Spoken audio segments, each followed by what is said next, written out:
குளிச்சுட்டு வந்து காய வச்சுக்கிட்டு இருக்கோம்.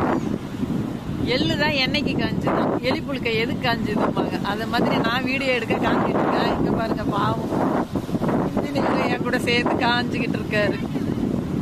கடல்ல குளிச்சுட்டு நல்லா காய வச்சுட்டு அப்புறமா வீட்டில் போய் இன்னொரு தடவை நல்ல தண்ணியில குளிச்சிடணும். மாதம் ஒரு முறை கண்டிப்பா இது மாதிரியான குளியல் மிக மிக சிறந்த ஆரோக்கியமானது. இந்த கிளாஸ்லாம் எடுக்க வேண்டாம் அப்படின்னு சொல்றீங்களா? ஓகே, பரவாயில்ல, நீங்களும் குளிக்க வந்துருங்க. உங்களுக்கு பக்கத்துல எங்க அருவி இருந்தாலும் ஆறு இருந்தாலும் அருவி நீர் சம்பந்தமான குளம் குட்டை எங்க இருந்தாலும் மாதத்துக்கு ஒரு முறை போய் குளிங்க. அது மிகுந்த ஆரோக்கியம் தரும். டாக்டர்ஸ்லாம் இதை பார்க்காதீங்க, உங்களுக்கு நஷ்டமான வீடியோ இது.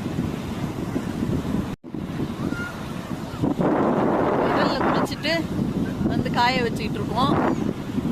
எள்ளு தான் எண்ணெய்க்கு காஞ்சுதான், எலி புழுக்கை எதுக்கு காஞ்சுதும்பாங்க. அதை மாதிரி நான் வீடியோ எடுக்க